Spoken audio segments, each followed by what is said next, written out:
चलिए straight line in space last time तक तो करा दिया था पहला वाला V1 V2 क्रॉस एंगल निकालना। अगर मान के चलो मेरे पास दो लाइन दे रखी है और दो लाइन पे और दे रखी है, मैं कह रहा हूं कि दो लाइन आपस में पैरेलल है, इधर या इंटरसेक्ट कर रही है, कुछ भी है, क्या कर रही है, चाहे आपस में पैरेलल हो चाहे इंटरसेक्ट करें, और उस लाइन के हमें निकालना है उस लाइन के परपेंडिकुलर वेक्टर। कोई भी दो लाइन दे रखी हैं और वो आपस में पैरेलल हो चाहे इंटरसेक्ट कर रही हो, मैं कह रहा हूं कि पैरेलल वेक्टर कैसे निकाला जाए। दोबारा सुन लो लाइन को, क्या बोल रहा हूं कंडीशन को मैं,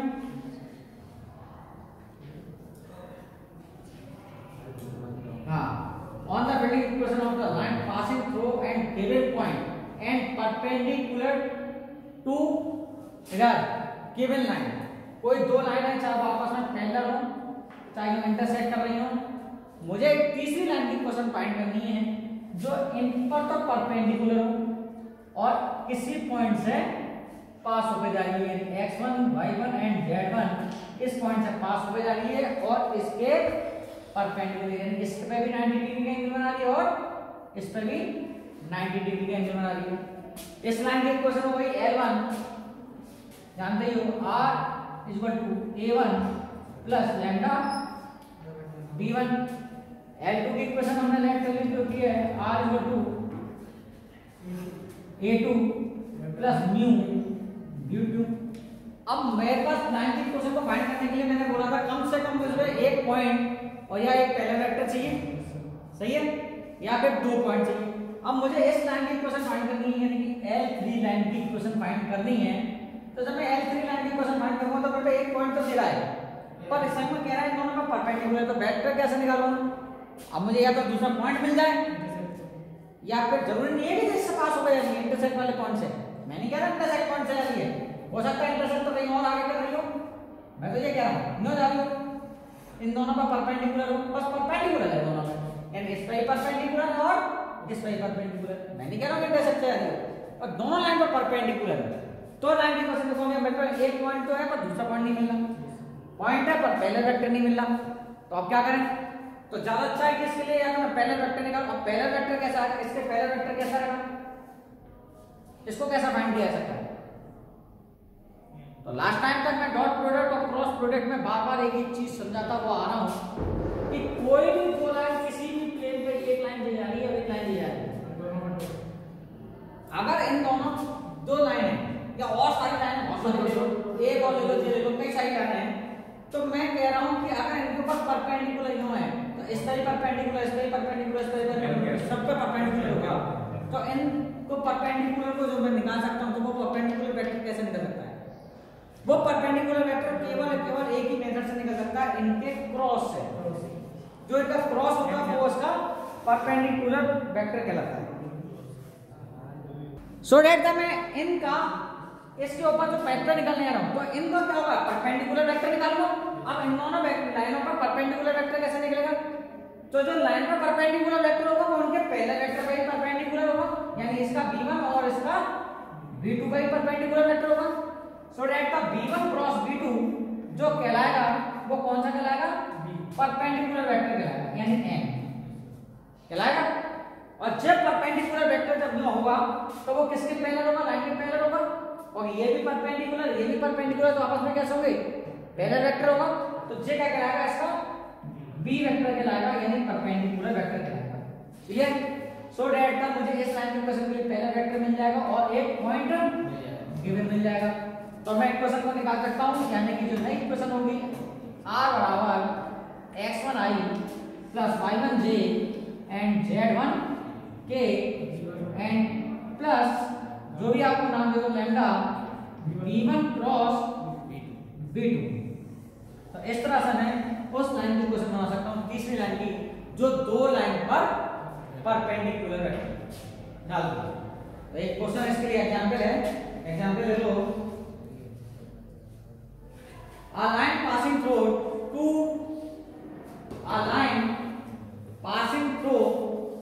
two minus 1 and 3 इस पॉइंट से पास होकर जा रही है, and is perpendicular of line r equal to, और इन लाइंस पर परपेंडिकुलर है, पहला परपेंडिकुलर लाइन की equation I plus j minus k and plus lambda और 2i minus 2j plus k, 2i minus 2j plus k, एक line ये है। और दूसरी लाइन एक और है जिस पर वो दोनों लाइनों पर परपेंडिकुलर है। दूसरी लाइन की क्वेश्चन है 2i minus j minus 3k, 2i minus 2j minus के 3k and plus new i plus 2j plus 2k, ये दोनों line perpendicular i plus 2j plus 2k, इन दोनों लाइन के ऊपर वो परपेंडिकुलर, यानी कि ये जो पॉइंट हमें तीसरी क्वेश्चन बनानी है कुछ इस पॉइंट से पास होकर जा रही है और इन दोनों पर परपेंडिकुलर लाइन 3 के साथ फाइंड करनी है, line 1 and line 2, and line 1 is perpendicular line 2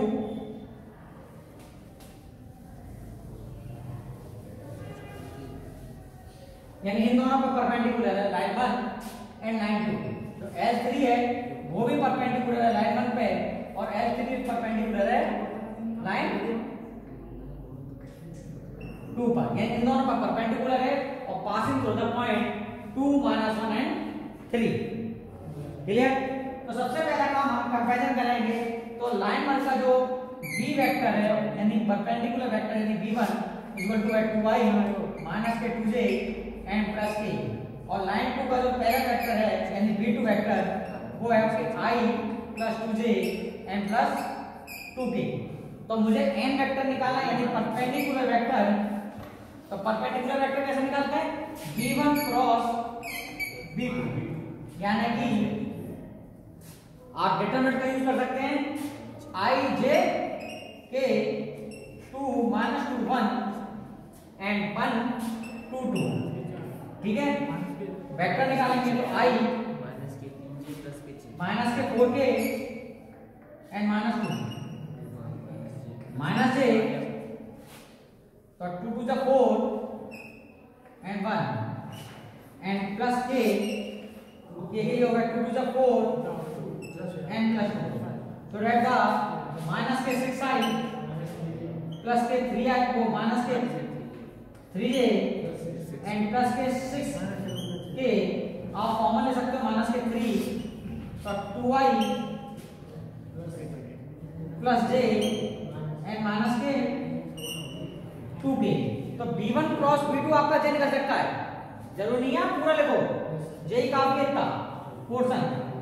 तो चूंकि परपेंडिकुलर है तो equation of line 3 passing through the point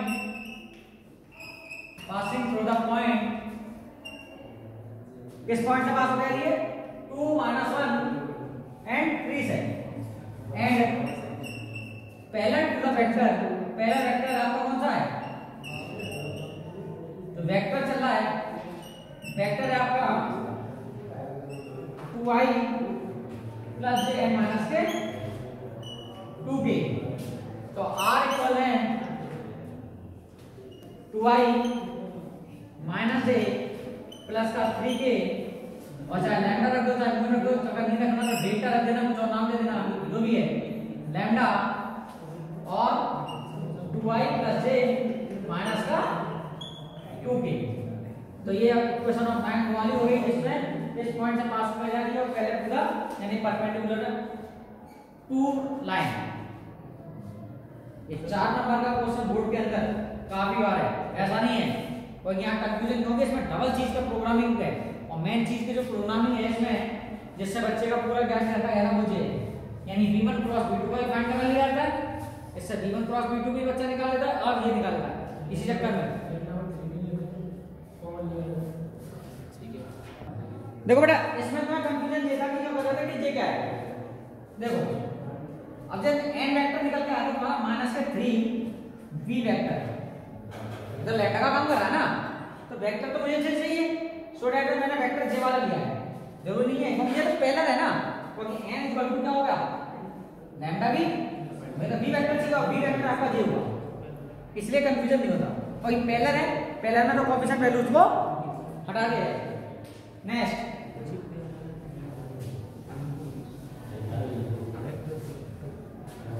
question है,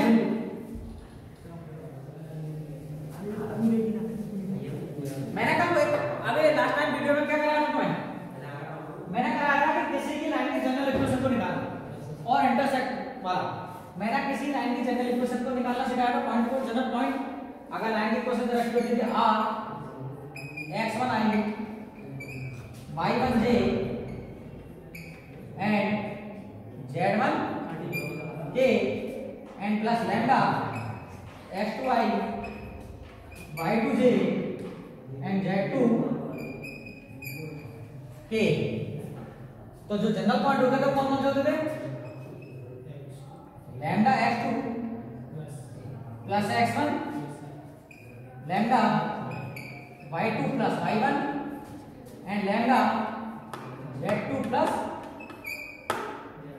z1, ये जनरल पॉइंट हुआ करते थे, ठीक है। और वो जनरल पॉइंट ये कहता था कि अगर अनदर लाइन को इसको कट कर रही है जिस पॉइंट पे, तो ये जनरल पॉइंट उस लाइन को सेटिस्फाई करते थे, तो हम इस प्रकार से इसकी लैम्डा की वैल्यू फाइंड कर लिया, क्लियर। तो लैम्डा की वैल्यू आई थी, लैम्डा की वैल्यू पता करके वो इंटरसेक्ट पॉइंट फाइंड कर लिया। इसी में मैं एक एग्जांपल दे रहा हूं जो बोर्ड के अंदर लास्ट में भी दिया जाता है और कई बार आ चुका है, और एक क्वेश्चन को उन्होंने 3 एक्सरसाइज में पुट किया गया। तो क्वेश्चन लिख लो, find the image of the point, find the image of the point 165। मुझे इमेज निकालनी है इस पॉइंट की, क्या निकालनी है, 1 6 एंड 5, इस पॉइंट की मुझे इमेज फाइंड करनी है। जबकि ये कह रहा है इन द लाइन, किस लाइन के अकॉर्डिंग, इस लाइन के अकॉर्डिंग, जो ये लाइन जा रही है इस लाइन के अकॉर्डिंग इसकी इमेज फाइंड करनी है, यानी इसकी इमेज क्या होगी। और इस लाइन की इक्वेशन है x/1 equal then y - 1/2 and equal then z - 2/3। ये इस लाइन की इक्वेशन है और मुझे इसका इमेज फाइंड करनी है। और जबकि ये कंडीशन कह रहा है right the equation of the line joining given point, यानी जो लाइन है वो इसको जॉइन करती है कहीं ना कहीं, तो मैं इसकी जब इमेज जानूंगा तो इसको कहीं ना कहीं जॉइन कर रही है और संग में इसका इमेजिंग पॉइंट भी निकालना है मुझे। उसके बाद कह रहा है एंड इमेज भी निकालनी and find the length of the segment joining the given point. और जिस पॉइंट से उसको जॉइन किया गया है उसके साथ साथ में मुझे क्या निकालनी है, उसकी डिस्टेंस भी निकालनी है एंड इमेज, यानी ये पॉइंट भी निकालना है, साथ साथ में जिस पॉइंट से यहां से मान के चलिए ये पॉइंट ए है और इस पॉइंट पर बी निकल रही है और यहां पॉइंट सी है, तो मुझे ए बी तक की डिस्टेंस भी बतानी है, संग में बतानी है पूरी इमेज की डिस्टेंस यानी ए सी की डिस्टेंस और पॉइंट ऑफ सी यानी उसके इमेज के पॉइंट को बताने के उस इमेज के पॉइंट क्या होंगे। जल्दी इधर पहले तो आप सबसे पहले इसका जनरल इक्वेशन निकालेंगे, जनरल पॉइंट। तो इस लाइन में जनरल पॉइंट हुए x = लैम्डा, क्योंकि लैम्डा लैम्डा करके y = 2 लैम्डा + 1 और z का होगा वैल्यू पॉइंट 3 लैम्डा + 2। ये जनरल पॉइंट है। मैंने मान लिया ये जो पॉइंट है वो b के पॉइंट है, let the point of b, कौन से पॉइंट ऑफ बी, ये किसके पॉइंट है, बी के पॉइंट है, सही है। जब बी के पॉइंट आ गए तो 2 लाइन से यानी डिस्टेंस, यानी कि कैसे निकालते हैं डिस्टेंस, वो डिस्टेंस तो बात की बात है, मुझे निकालना है आपको इक्वेशन ऑफ एबी, किसकी, यानी इक्वेशन ऑफ वेक्टर, चुप इधर वेक्टर एबी। अब ए बी वेक्टर कैसे फाइंड होगा, ओ बी माइनस ओए, ओ बी माइनस ओए होगा। अब एक वेक्टर कैसे निकल जाएगा, जब वेक्टर निकालूंगा ए बी तो इसके पॉइंट होगा तो लैम्डा में से क्या घटाऊंगा 1, तो वेक्टर आ जाएगा मेरे पास lambda - 1 I, A B vector निकल के आ रहा है देखना। और दूसरा पॉइंट कैसा आएगा, लैम्डा - 5, इसमें से इसको घटाऊंगा तो आ जाएगा 2 lambda - 5 J and 3 lambda minus के 3 के, ये ए बी वेक्टर है। अब ये ए बी वेक्टर किस पर परपेंडिकुलर होगा, क्योंकि डिस्टेंस तो परपेंडिकुलर से निकालते हैं, ये जो सीधी परपेंडिकुलर होगी, ये किस पर होगा परपेंडिकुलर, जो ए बी है वो परपेंडिकुलर होगी किस पे, बी वेक्टर के, क्योंकि जब 9 पे परपेंडिकुलर है तो उसके पहला वेक्टर भी परपेंडिकुलर होगी। इसका मतलब है कि A B dot B vector equal है 0 और बी वेक्टर आपका जरा 1 2 3, तो इसका हम कर देंगे तो लैम्डा -1 गुणा 1 प्लस 2 लैम्डा -5 गुणा 2 एंड 3 लैम्डा -3.3 इक्वल है 0। लैम्डा की वैल्यू आ जाएगी यहाँ से, लैम्डा -1 कितना 2 है, 4 लैम्डा माइनस के 10, 9 लैम्डा माइनस के 9, तो लैम्डा कितने हो गए 4 और 14 और पॉइंट कितने हो गए 9 और 1 10 20। कैलकुलेशन को चेक कर लेना जरा, कितना हो गया 20। लैम्डा की वैल्यू कितनी निकल गई, देखो चेक करो कहां गलती हुई है।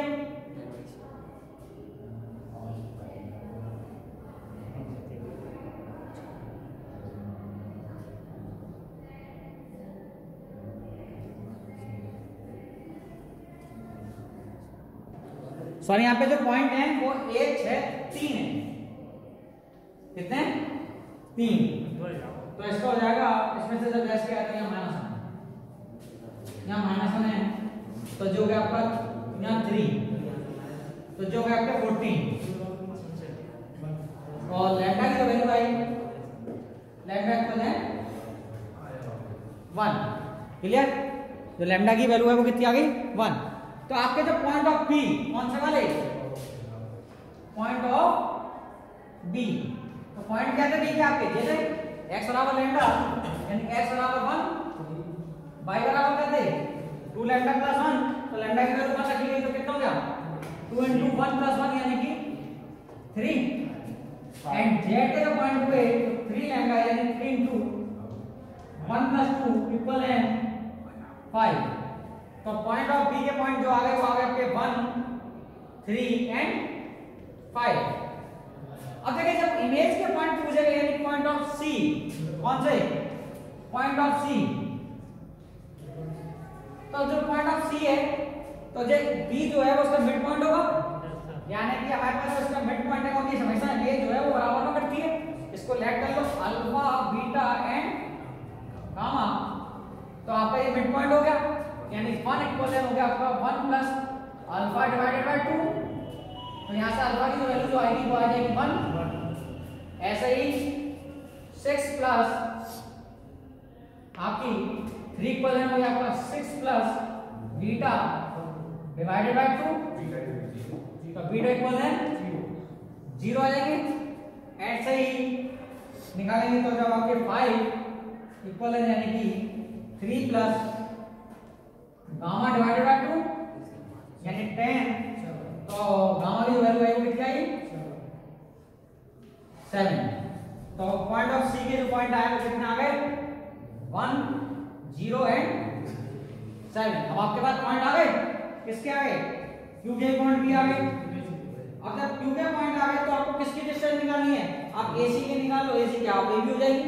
अब एसी की डिस्टेंस कैसे निकालोगे, डिस्टेंस फार्मूले से 1 माइनस 1 का होल स्क्वायर यानी 0 का होल स्क्वायर, 6 माइनस 0 का होल स्क्वायर यानी 6 का स्क्वायर एंड 3 माइनस 7 यानी -4 का स्क्वायर, तो आपकी डिस्टेंस हो गई 0 प्लस 36 प्लस 16 कितना हो गए 52, तो आपकी डिस्टेंस आ गई 52 यानी 2√13 कह सकते हो, और हाफ की हो गई √13।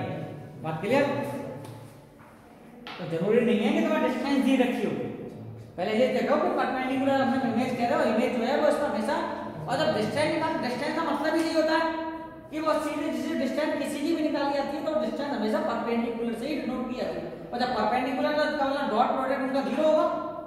बात क्लियर? नोट कर लो।